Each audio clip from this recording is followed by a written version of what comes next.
so that you can get a sense of what's happening here in Texas and also see some of the great faces that we'd like to see you support. Got a great lineup for this evening, and we start off with Jack Wilson. Many of you may know Jack Wilson. He was the hero from the West Freeway Church of Christ over in White Settlement, Texas. But maybe you didn't know he's also running for Hood County Commissioner. So we're going to talk to him about his race for Hood County Commissioner, and then also talk about some Second Amendment issues. And then we're going to transition and talk to a dear friend of mine for quite some time, and that's Pastor Stephen Broden from right here in Dallas. He leads the Fair Park Bible Fellowship Church down in South Dallas, and he is an incredible conservative. He is an incredible man that is taking that message where we need it the most, in those minority communities. We're going to talk to him about the upcoming documentary, Uncle Tom, and also about his work that he is doing as a member of the State Republican Executive Committee and as a strong constitutional conservative. Hey, greetings, everyone. As promised, I'm here with a great American, a great Texan by the name of Jack Wilson. And let me just give you a little bit about his bio. He's a small business owner for the past 30 years.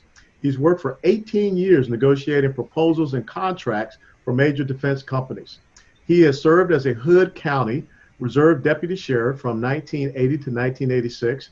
He is a licensed firearms instructor. So if you need to, down in Hood County, get your concealed handgun license or your license to carry, please check out Jack. He continues to work with federal, state, and local levels of law enforcement, and he has been married with his beautiful wife that I got to meet at down in Waco for 51 years. He's raised his family down there in Granbury in Hood County for the past 42 years. Proud parents, he and his wife, of 3 daughters and the blessed grandparents of 10 and 1 even great grandchild. So Jack Wilson, it's a pleasure and an honor to be with you, and thanks so much for joining us. Thank you, Alan. I appreciate it, and I appreciate the time and the invite. You know, without a doubt, everyone recognizes you and everyone knows you as that hero from the West Freeway Church of Christ there in White Settlement, Texas, right outside of Fort Worth, and the action that you took to save lives, your congregants there and your brothers and sisters. But a lot of people don't know the Jack Wilson that's running for Hood County Commissioner. Yes, sir. I was approached in September of last year to possibly run for county commissioner, and as we progressed into late September, early October, it became more and more apparent that possibly, that would be something I need to do. My wife and I discussed it, and I discussed it with several others that were asking me to run, and we made the decision to run. I filed, I believe it was November 13th, 2019, right after the filing started on November the 9th. At that time, there were 2 other individuals who were running, had filed, and then as on the last day, another individual decided to join the group. There was, at that time, made 4 of us running for the group for the county commissioner seat, precinct 3, and now we've had the primary election in March the 3rd. We are now in a runoff with a sitting state house representative named Mike Lang, between him and myself, for the county commissioner precinct 3 position. And that right now, that vote is scheduled for July the 14th, which is a Tuesday. The early voting will be the week prior to that, on July 6th through 10 at Annex 1 here in Granbury at Hood County. And I want to get everybody to understand, please come out and vote. Even if those who did not vote in the primary can come out and vote in the runoff. Now, you bring up a good point, because when we have gone through this COVID-19 lockdown and shutdown, a lot of people have lost track and lost sight of a lot of these very important races, especially these runoff races that would have occurred in May. But kind of give us an idea of what you see as the critical issues there in Hood County and what separates you away from your runoff opponent. The fact that I've lived here since 1977, my wife and I actually bought property in 1970. We moved here permanently in 1977. We were involved, all three of the girls were in high school at one time, and pretty much all three were involved in different activities at high school. A lot of volunteer work, a lot of coordinating activity with them as as they were growing up. Two of our daughters and their families still live here in the county. One is in my precinct, in precinct 3. The other one is in precinct 4.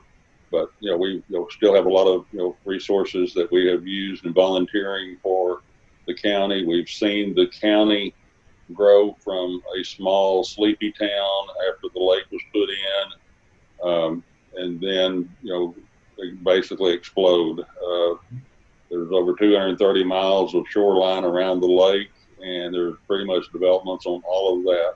And just can you just let people know what the lake is there in Granbury and Hood County? That's Lake Granbury. Yep. Basically, what they did in 1969 is they dammed up the Brazos River to create the lake. The Brazos River is fed. Possum Kingdom is on the Brazos River also, and then Lake Whitney, and then another lake further down before it actually the Brazos River ends up into the Gulf at Brazoria. Growth, the county has last year, according to the 2019 census, was the 9th fastest growing county per capita in the country, in the whole United States, not just the state, the whole United States. So there's major growth concerns, issues as far as the infrastructure, the roads, of course, because when you have that kind of an increase in traffic, that's always an issue, making sure you've got the proper infrastructure and the proper utilization of the resources available. Now, when you talk about that incredible growth that we're seeing, and of course, Granbury is kind of south, a little bit south and west coming out of Fort Worth and Tarrant County, you're seeing that in the surrounding counties to all the major metropolitan areas. You see that down around the Houston, Harris County area, of course, Dallas and Dallas County. So we're talking about economic growth, opportunity, and expansion that we see. So you being a small business owner and knowing what we're going through right now, we have 1.8 million Texans who are unemployed at this time. How have you seen this COVID-19 issue, the coronavirus issue, affect business owners and affect the people and the opportunities there in Granbury over the last couple of months? It's been a significant impact because most, not all, but a lot of the businesses here in town rely on tourism out of Fort Worth, out of Dallas, out of other areas. The eating establishments, the small shops around the square, all of those, pretty much are shut down.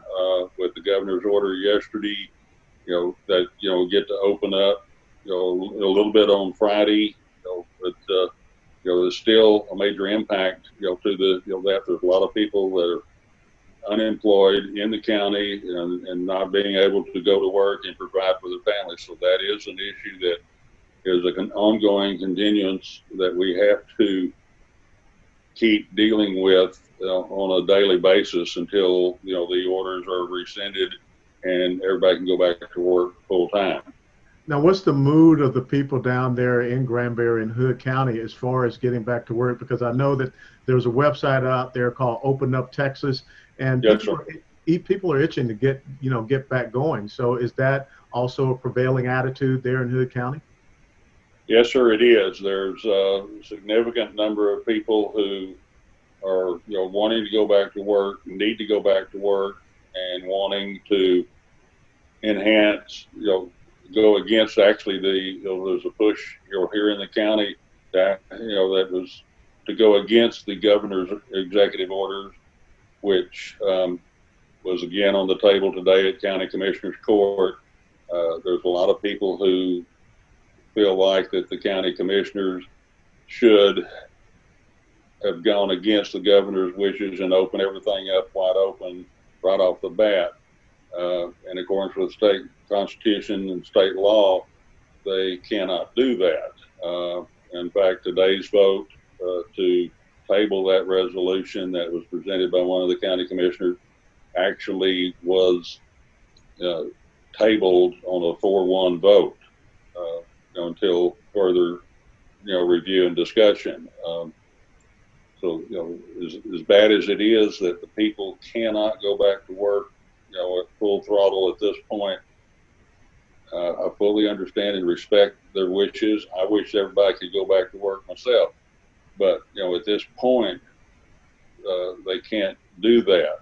And if there's a spike, then we need to be aware that there possibly could be a spike.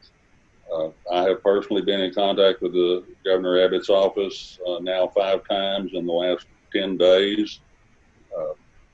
And I know I was in contact with that office, first thing this morning at 8:15, suggesting that, please give the Commissioner's Court in those counties that have low or no infectious rates to give them more of a leeway than what he gave yesterday. And because what he gave yesterday is those counties who have 5 or less have more leeway. As of right now, today, Hood County has a total of 19 infections. We've had 2 deaths as a result of COVID-19, and of course our hearts are with those families that are impacted by the fatalities, and also by those that are impacted by the quarantine, but more importantly those that are impacted by not being able to work. A lot of the people, go ahead. Yeah, that's a key point, because when you look at the mayor of Colleyville, Texas, just west from Dallas-Fort Worth Airport, that mayor decided, hey, Colleyville is going to open up. He did it last week.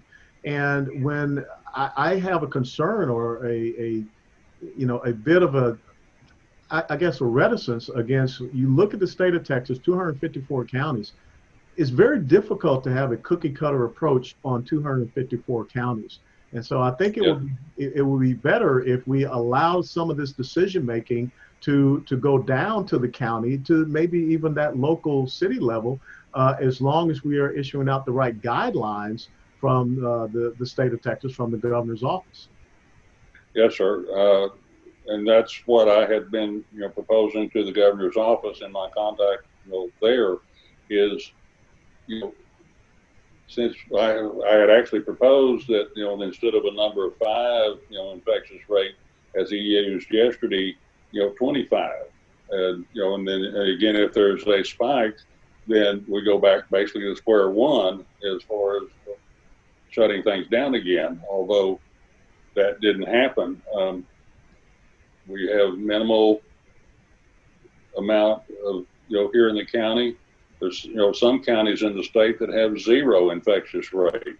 Over 100 of them, counties do not have any COVID-19 infections. So, those, counties actually got more leeway, but some of the counties here in the, this area need, in my opinion, need a little more leeway than what we actually were given, by the governor yesterday. That goes into effect on Friday, May 1.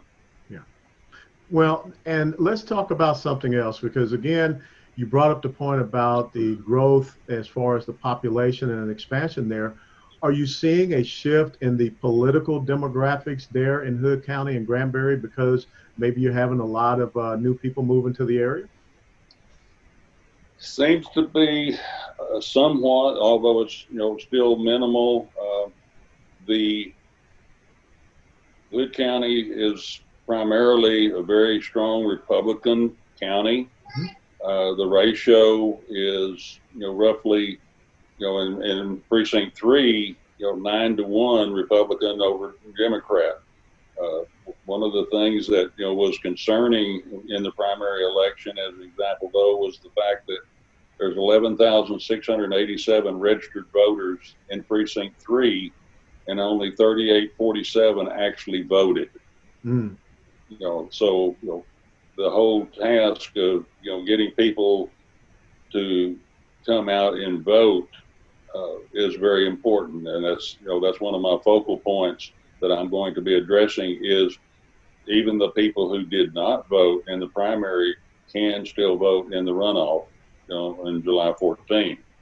That's a great point, and I think that's one of the things that we need to hammer. When you see that big of a discrepancy between the registration of voters and the voters that are registered to vote and those people that are actually coming out, we've got to make sure that we get a really good turnout as we go forward into your runoff election and then also into November. But I like to switch topics a little bit, because everyone knows the incredible heroic action that you took there at West Freeway Church of Christ, and you and I met at the Texas State Rifle Association annual meeting back in March. I'm really concerned about some of the anti-Second Amendment, some of the gun control, people that we are starting to see, Robert Francis O'Rourke. What are your concerns about the Second Amendment here in the state of Texas, and making sure that, if Vice President Biden were to become president, he was a guy that was wholeheartedly against people being able to carry arms in churches. But without a doubt, we know your story, and we know how that saved lives. So what do you see happening as far as the Second Amendment and that right to carry here in the state of Texas? As the number of people from out of state continue to move into Texas and into the North Texas area specifically, we're starting to see, some of them, like, well, you don't need guns. We didn't have guns where we came from. I got my first gun actually when I was 7 years old. I have been a licensed federal firearms dealer since 1986. Ran my own business of a firearms retail range and training school from 1995 to 2016. And I still run it on a much smaller scale now. The people around, Hood County particularly, are very much pro Second Amendment. But if you go not too far away, in Tarrant County and Dallas County especially, you start seeing, people more against the Second Amendment, and that's a big concern. Noticed this morning that the Supreme Court chose not to use the New York state law, and New York City law regarding, being able to carry, guns to and from. The Supreme Court chose not to address that today. And so that is a concern as we start, going down this path of what do we do to make sure that our Second Amendment rights are held in place, and we keep those, because understand one thing, that if we lose the Second Amendment, we will lose all other rights. I mean, people say, no, that's not true. All you have to do is look at, Venezuela, look at Cuba, look at Russia, all those countries that have done away with, guns now are basically under tyranny and anarchy, and not protect themselves. We have to be able to protect ourselves. One of the things that is in the Texas Republican Party plank number 70 specifically, is for constitutional carry. Plank number 77 says responsible gun owners will obtain training on how to use their firearm. Just because there's been a significant upsurge in firearms purchases and ammunition purchases in the last 2 months, a lot of the people were first-time buyers, and those individuals, a lot of them have not been around firearms at all, and so they're going to need training. They have to be explained what they have, how to use it, learn how to use it properly to prevent possible injury or damage to themselves or their property or other individuals. So we have to work on that and make sure that just because somebody went out and bought a gun, they can actually learn how to properly use it and train with it. I wholeheartedly agree, and that's why you're an incredible firearms instructor. And so many people saw that gut-wrenching video, which was only 6 seconds in that firefight. And I've always told people, having been in combat, that it doesn't take very long in a firefight, in an exchange of fire, for someone to lose their lives. Sadly, you lost two of your friends, two of your parishioners there at West Freeway Church of Christ. But because of your training, because of your professionalism and expertise, you were able to quickly engage that shooter and neutralize that shooter. So again, how important is it that these people that are going out, recently a lot of folks buying weapons, that they find someone like yourself or others that can properly train them so that they are not a danger to themselves or anyone else? Because that's the key. The left is always looking to use something as a means by which to undermine our Second Amendment rights, and we want to make sure we don't allow them to have that. So how can people reach out and get in touch with you as far as your firearms training expertise? The website, or my email address rather, is jack@ontargetfirearms.com. And On Target Firearms is all one word. And again, firearms does have an S on it. On my Facebook page, also my cell phone is there. We work to get people as comfortable as they can be with their firearm as they are tying their shoe. As simple as that analogy may be to some folks, I've had actually people that would come in and be afraid to even touch a clearly unloaded gun, revolver, or a semi with the magazine out and the slide lock back, afraid to even touch it. And our goal is to get them to where they can, it becomes second nature. Because just like in my case, with my training and practice, the situation on December 29th, 2019 at the church, instinct took and training took over. That was, and plus the fact that I know that God's hand was on mine, when I pulled that trigger. I mean, yes, I practiced and I trained, but I also know that, his hand was, guiding, what I was doing. But we have to get people to understand you have to be as comfortable with, your firearm, especially one that you're, going to carry on a regular basis or wear on your person, as you are tying your shoes. Yep. And again, as simple as that analogy is, you have to become proficient with that firearm. Well, and also, how can people connect with you in your race as the Hood County Commissioner? Again, on my Facebook page, Jack Wilson, Hood County Commissioner, Precinct 3, and also on Messenger to that. If they just go to Facebook, Jack Wilson, and then there's a link to the county, my county commissioner's page there. And we post on it, regularly, my mission statement, as far as what I'm, running for and what I'm running on. My platform was posted on December 1 of 2019, and it is right there on the commissioner Facebook page. Well, Jack Wilson, I want to thank you so much, and you have my support. And I want to say right here, right now, that I endorse you in that county commission race down there in Hood County, because you are indicative of what we need, not just in Texas, but all across the United States of America. You're a man of principle. You're a man of character. You're a man of courage.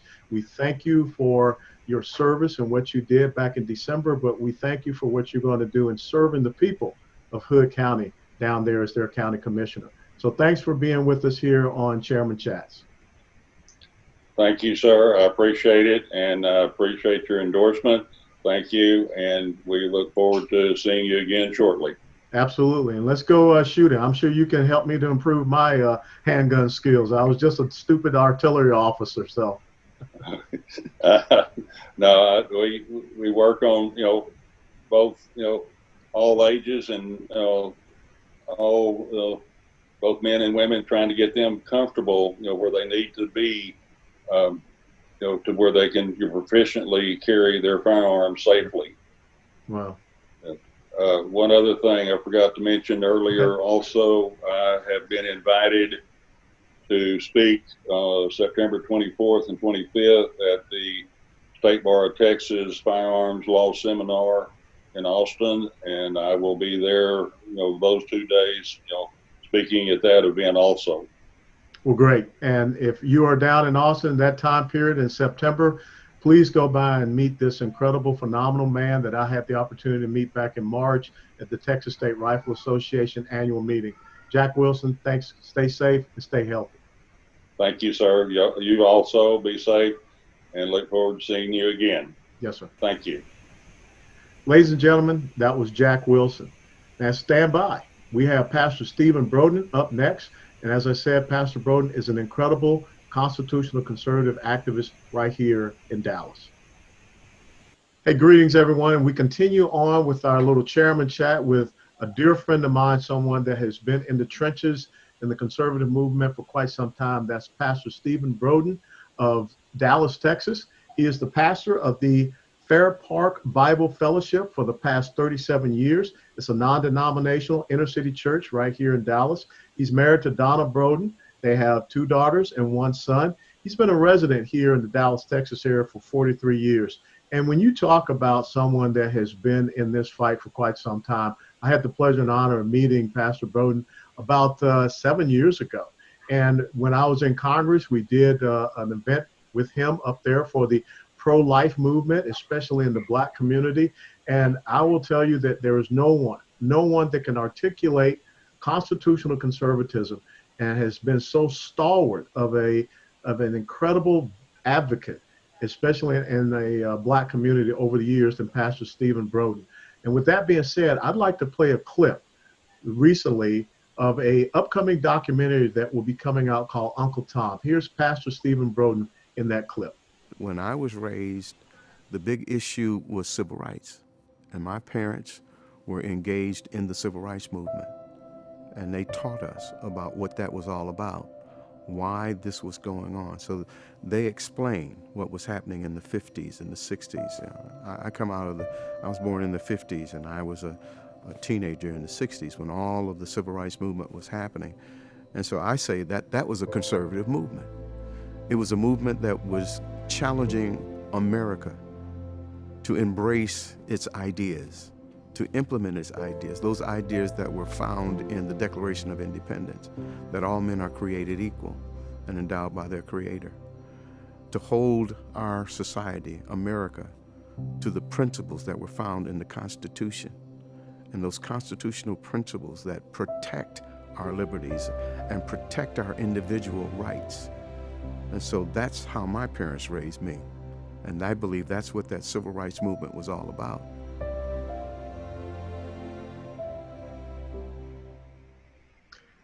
And as promised, I'm joined by Pastor Broden. Pastor, thank you so much for taking the time out of your busy schedule to share some thoughts, perspectives, and insights with us. I'm so glad to be with you. You know, when you just saw that clip, and I will tell you, the thing that I loved about it, and I'm honored to be in the documentary with you, is that you said, that's how our parents raised me. That's how our parents raised you. That's how our parents raised us in those inner city communities. And the civil rights movement was a movement about individual rights, freedoms, liberties. And so how can we reconnect that into a new 21st century civil rights movement for the minority communities all across America?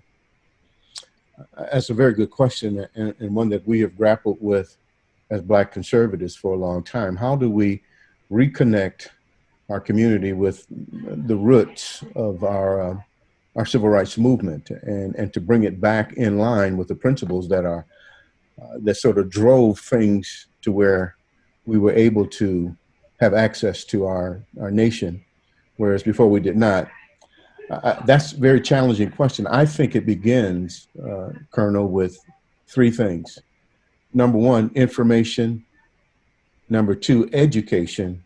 And then number 3, activation. Information asks and answers the question, what's going on? I think for far too many of us, we are disconnected from the reality of what's confronting our nation in general, and then how philosophies or ideas that are being played out in the public square is having an adverse impact on the very survival of our community. We are under an attack, an ideological attack, and our community is in the crosshairs of the liberal left.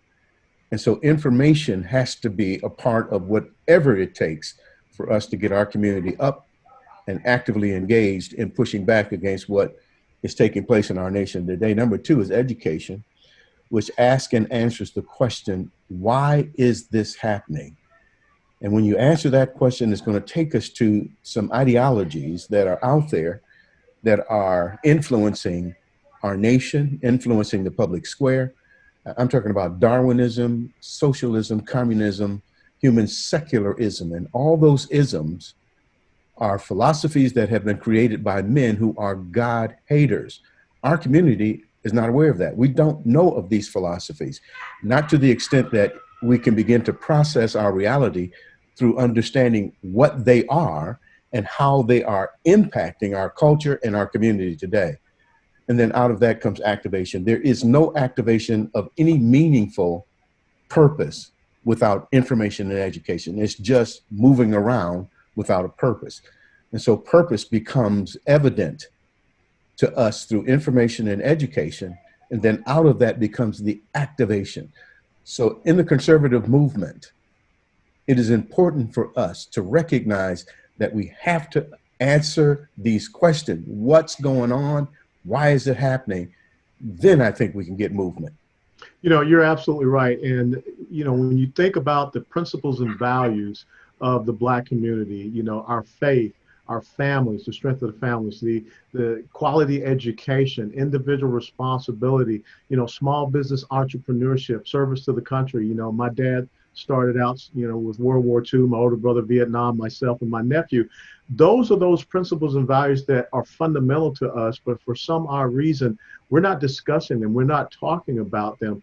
And, you know, how is it that over these generations, we have lost that ability to share those messages, to share those principles, to see the ideology like you talk about, the progressive socialist ideology has destroyed the Black family, you know, has us now, you know, killing our children. We have talked about that, 20 million plus Black babies murdered in the womb. How do we do better in saying that, you know, these principles and values that you say you are, you know, living, you're not representing and voting in that way? It's a daunting task. And why it's so difficult is because we have a power elite in America that has control over the media platforms. And there's a narrative and a communication that's coming out that is deceiving many, not only the Black community, but many who are through a philosophy of political correctness. And you and I know where that philosophy comes from. It comes out of Germany, out of Frankfurt, Germany in 1920s, where they crafted an ideology that was labeled then cultural Marxism. Well, cultural Marxism was developed for the purpose of undermining Christianity. But they couldn't bring it to America as cultural Marxism. They brought it to America as political correctness. Yeah. And so what we have is a philosophy that's framing our view, or what is called by Christians is our worldview. The worldview is a secular humanist worldview as opposed to a Christian worldview. How do we break that? I think it has to be done very smartly and through strategic means that I have here now. I have not seen it exercised, but here's what I think, Colonel Allen, is that the conservative movement, the Black conservative movement, must start its thrust into the community by appealing to conservatives first. That we must engage Black conservatives. They're out there. They're disconnected from the Republican Party. They don't talk to them. They're alienated from the Democrats because they don't like their position. And so they're really on an island all by themselves. It would be strategic for men like you who are in the Republican Party with a platform and with a voice to craft a strategy that will go in and talk first to Black conservatives, gather them together. pull them together in forums and in different kinds of venues where we can talk to them about why it's important for them to lock in on their principles, to hone their craft in communicating, and help them to get out into the community to become the evangelists for conservatism in our community. Right now, they're disconnected. Yeah, you're absolutely right. I mean, it is kind of like a basic training. Before you can send a soldier out into the battlefield, you got to go out, you got to recruit them, you got to, train them up and prepare them in whatever specialty and, build that force. And when I look at what you just talked about, the ability to talk to people on those principles of conservatism, think about what just happened recently with the Democrat representatives, state representatives, Vernon Jones down in Georgia and Karen Whitsitt out of Michigan. Karen Whitsitt, all she wanted to do was thank the president for, the hydroxychloroquine protocol that helped, her get through the COVID-19. And then, of course, Vernon Jones in Georgia endorsed President Trump. Do you see that there's an opportunity, a gap that we can exploit to say that, these people in the Democrat Party don't believe that you should be able to think individually, think on your own. You look at the president's policies, evaluate them. I've never heard anyone say anything when Barack Obama canceled the DC school voucher programs, but yet we have President Trump that gave a 9-year-old girl an opportunity scholarship during the State of the Union address. How do we take this opportunity and exploit it when we look at what has happened with Representatives Jones and Whitsitt? I do believe that's an opportunity. There are opportunities like that exist. I think we need to be intentional, we need to be focused, and we need to be strategic. Again, I believe that there ought to be a core group of Black conservatives who understand best how to approach our community and how to talk to our community. That we need to provide an alternative. That when they begin to look, when they become disenchanted with or disgruntled with the Democratic Party, and they go out to look, they need to find that we have something available for them. That means we have to have a voice within the public square. We need to have a system or an organization or some way that they can find us online and find that we are saying what they are saying, that our principles are consistent with the founding principles of this nation, that it reinforces the idea of independence and individualism and liberty and freedom. That's the kind of thing that needs to happen. So I think we're kind of behind the 8 ball here because they're looking now and they can't find us. And part of the reason why they can't find us is that the imagination of the Republican Party has been tainted by an idea that it's not worth the effort to go talk to Blacks because most of them are Democrats. Well, that's not true. Many are conservative and many are voting Democrat because the Republicans don't talk to them. And they need to learn to talk to them and talk to them through us. But they don't talk to us. That's a great point that you bring up, because one of the principles in the military is that you don't cede over territory. Once you gain territory, you hold on to it. And so when you look at what is happening with that relationship of the Republican Party and their history, it's amazing to me. There are a lot of Republicans in the state of Texas that don't know that the Republican Party of Texas was founded by 150 Blacks. And when you tell Blacks that, it changes the conversation from the beginning. So how do we, get the Republican Party to better understand that it's not about just running a candidate there, but it's about fertilizing the ground and laying the seed work to make sure that you can rise those candidates up and they have a good constituency that will follow them? Mm-hmm. I think sometimes we need to demonstrate it. We need to not wait for them. We need to just demonstrate it. We need to pull our resources together, use the technology that is out there, use the media, the social media platform, create our videos and create our talking points and put it out in the public square. Get it out there. We need to see you speaking about these principles and putting it on YouTube. We need to see others who are articulate and capable of representing these principles in a way that is attractive, that is coherent, it makes sense to people, and put it out into the public square. Contact leaders in our community, pastors and other leaders, professionals, invite them to a luncheon to hear you speak or hear someone speak. that's seeding in them an opportunity for them to see that there's something different. There's an alternative available. We need to be intentional. We need to pull our resources together. We don't have a lot, but I'm telling you, you don't need a lot either. Look what Donald Trump did. Yeah. He won the presidency with a lot less money than Hillary Clinton had. That says to us, money is not an issue. The issue is the willingness to make the sacrifice and to do it. Sometimes we have to do it for free. Yeah. I speak all over the state for free. My wife said, you need to stop that. I said, honey, they won't pay me if I don't speak. So I got to go speak and let them know I can't. And then maybe next time they'll pay me. But the point is this, is that we need to make sacrifices. And it's important enough for our posterity to do it. My grandchildren and your grandchildren are going to grow up in a country that's not at all what we grew up in. Our liberties are in jeopardy right now. And so we need to be intentional, we need to be focused, and we need to go ahead and make the investment of time, talent, and treasure to make sure that our children are growing up in a nation where liberty is still appreciated, loved, and protected. You're absolutely right. And I want to go back to where we started with you being a part of this documentary, Uncle Tom.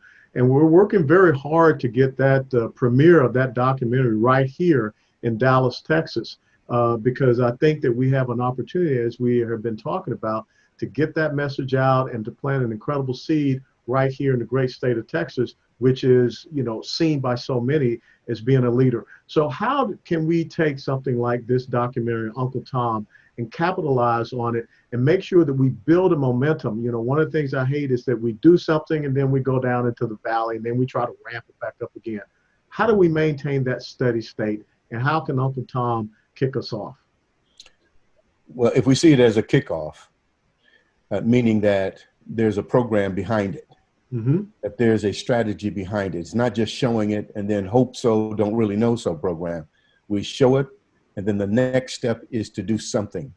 Whatever that something is, I think it's something that we can collaborate together and think about. Maybe if we show it, have a forum, have data, information, material that you can put in people's hands that will begin to define for them who we are as Black Republicans or as conservatives. I think we ought to just say conservatives. Yes. As conservatives, and what conservatism is and why it's important for us to reconnect with conservatism and hand that out to people. So when they leave the theater or wherever we're showing it, they leave with material in their hands.